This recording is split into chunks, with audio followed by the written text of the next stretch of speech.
Shohei, because you don't have to say much more than that to know that tonight is a big game. Angels and Giants with Shohei Ohtani on the mound, and a chance for Giants fans to really start to dream about what might be if they can get him in free agency. Rudy's in San Jose. Rudy wants to throw a wet blanket over the entire proceeding. What's going on, Rudy?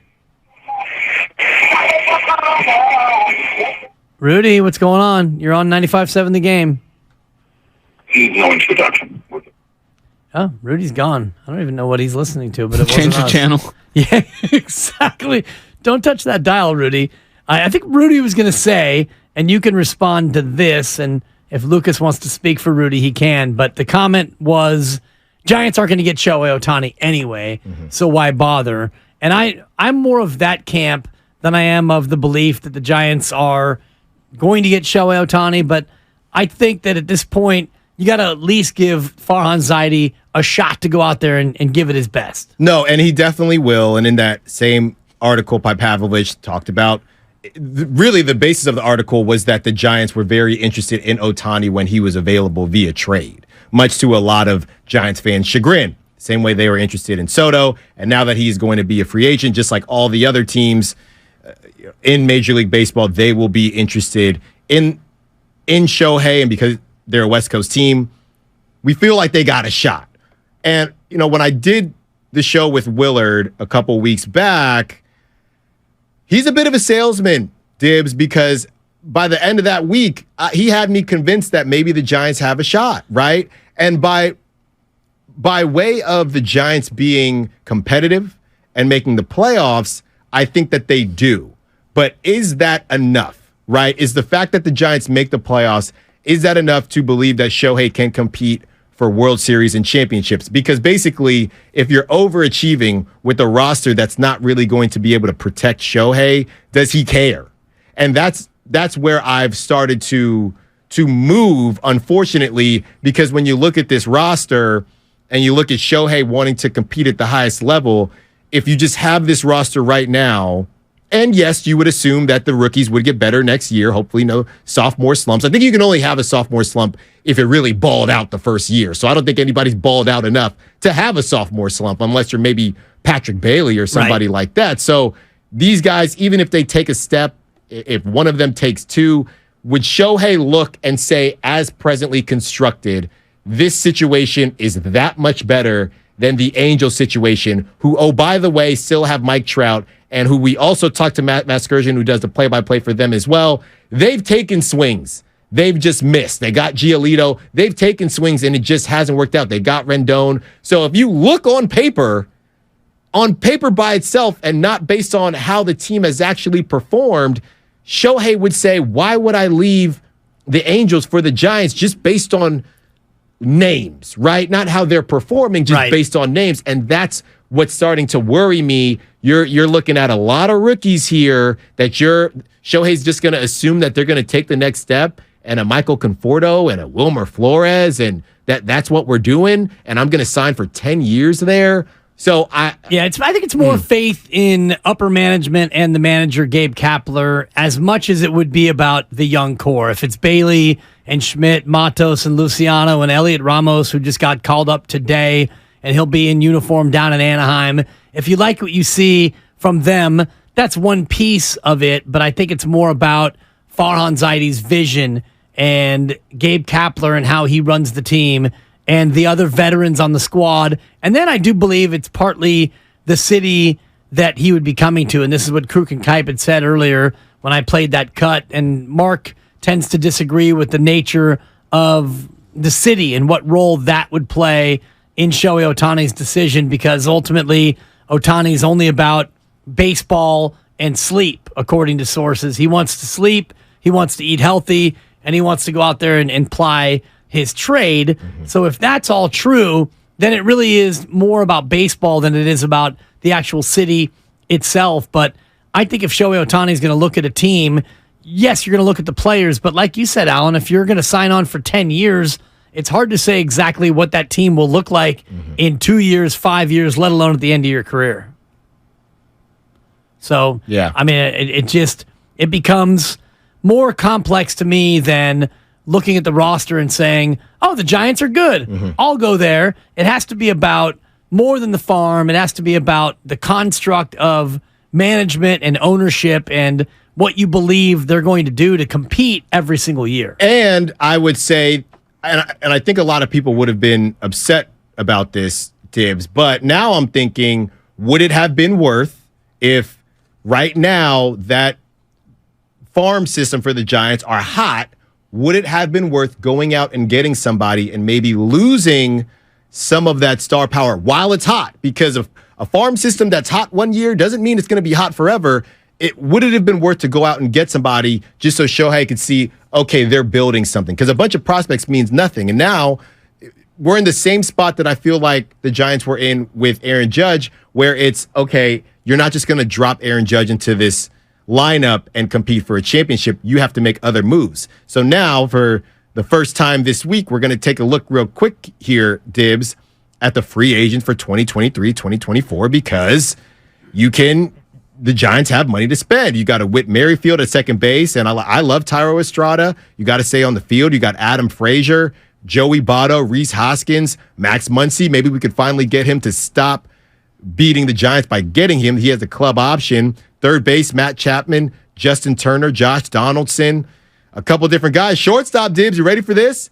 Tim Anderson, club option. Yeah. Let the reclamation sensation begin. That's a buck, but that's not going to happen. If they were going to bring him in, it would have been at the deadline. And you have to look at the Giants and their contract situation. And before we do that, I need to tell you, you're listening to 95.7 The Game, KGMZ FM and HD1, San Francisco, always live on the free Odyssey app, Twitch, and YouTube, powered by First NorCal Credit Union contracts, because that's a big part of this. And you mentioned Thairo Estrada.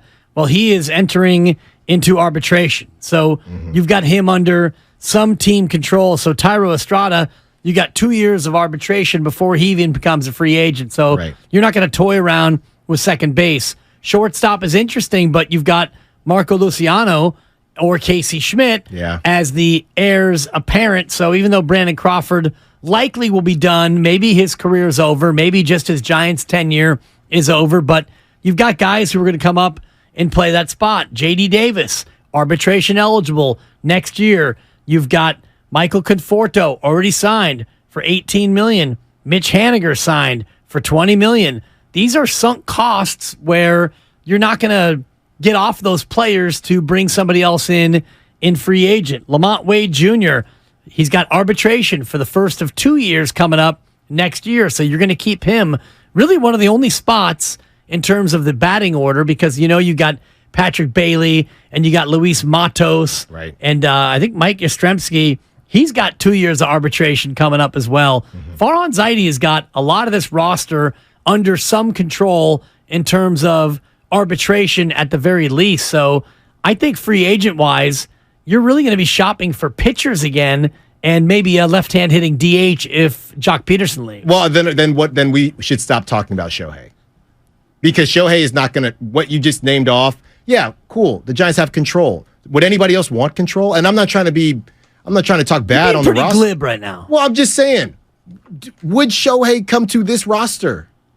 Well, they win. So, I mean, it's not so much the names on the jerseys as much as it is what they've done. And you're sitting at, 61-51 on the year, 62-52 now. You're 10 games above. You're a better team than the Angels are, certainly. I know you split the first. But they're overachieving, though.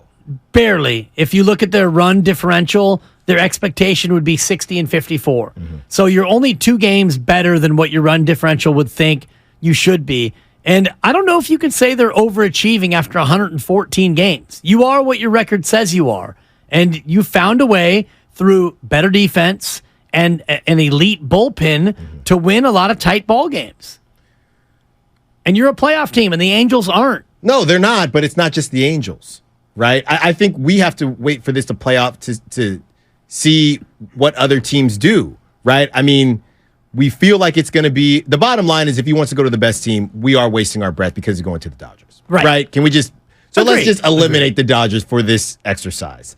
Now you have, who I think people shouldn't sleep on, I would say the Mariners. And by the way, J-Rod out there in center field yesterday. I've never seen a David Blaine magic trick in the outfield. He robs the home run, acts like he doesn't. You got Tatis getting into his little trot. You know what I mean? And then J-Rod says, not so fast, my friend. You can go trot back to the bench. So you got J-Rod out there. He slow played him so hard. That he did. Beautiful. He did. And also, during the All-Star game out there, of course they were chanting Shohei's name. Sometimes it's just right place, right time. Anybody would have been chanting Shohei's name, right, depending on where the All-Star game was. But it happened to be in Seattle. So there's Seattle, there are the Dodgers, there are the Giants. A lot of and Seattle, I would argue, probably, I mean, you got J-Rod, and again, maybe I'm getting too hung up on the names, to be fair, Dibs. Right. But all I'm saying is, if you look around, I would say that when you talk to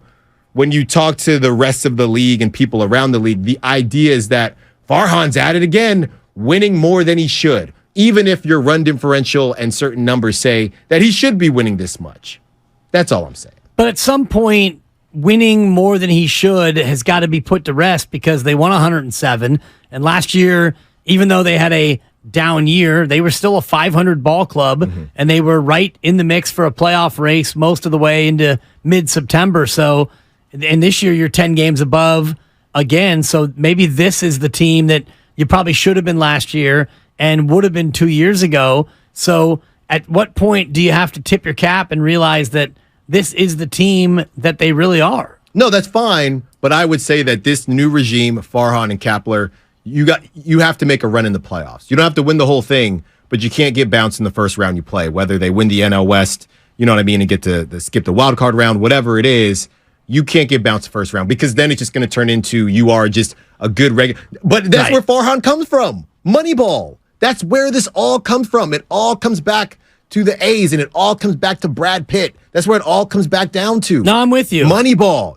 That's what they do. They overachieve in the regular season. And they underspend, too. And that's what I've been saying to Mark Willard throughout the course of our conversation, and Mark is back on Monday. Farhan Zaidi, in his time with the Giants, has never signed a player to longer than 3 years. And that's, I know, and Mark and I have this big argument about Carlos Correa, because, you know, they did sign him, right, Mark says, and I say, well, whether or not they signed him, they actually didn't play him, right, and they didn't pay him. So, yes, they intended to sign him, but then they saw something on the medical, and it turns out the Giants were right so far. Carlos Correa is not having a great year, and it looks like they might have dodged a bullet by not signing Carlos Correa. But I look at all the contracts, even this year, DeSclafani, 3 years, and Conforto, 3 years.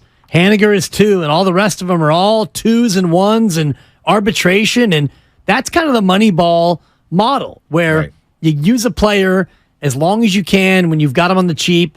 And if they play great and they get to that spot where they're expensive, then you let them go. And he let Gausman go, and he let Carlos Rodon go, which turned out to be a good move. And a lot of these moves turn out to be good in terms of not signing players to long-term deals, but it leads us back to Shohei Ohtani in terms of will they or won't they. And I don't feel like that Farhan Zaidi, even though they tried to with Carlos Correa, kind of, I don't feel like that they want to go 10 deep on Shohei Ohtani. I don't think so either. And ultimately, Dibs, whether it works out or not, you have the numbers aspect, and then you have the fans, and then you have how it looks, and then you have the optics. To me, Dibs, we were talking about Childish Gambino earlier, Farhan is Drake. Yeah, we were. Farhan is Drake.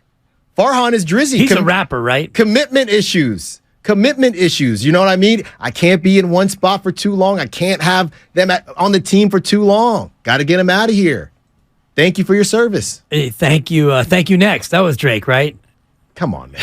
What are we doing here? What are we doing? Are you a fan of Drake the singer or Drake the rapper? If you had to choose one. Both. Which one is he better at?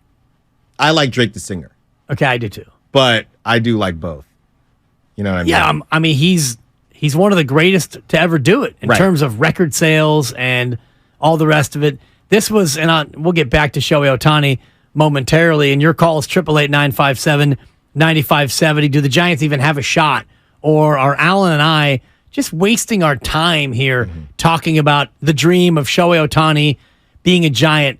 that was my dad, you're such a square moment where my kids went to the Drake concert. This is about 4 years ago when it was at the Coliseum Arena over there in Oakland. I think I was there too. It's like, what, 4 or 5 years ago, right? I was there, yeah. I mean, these years, they fly by.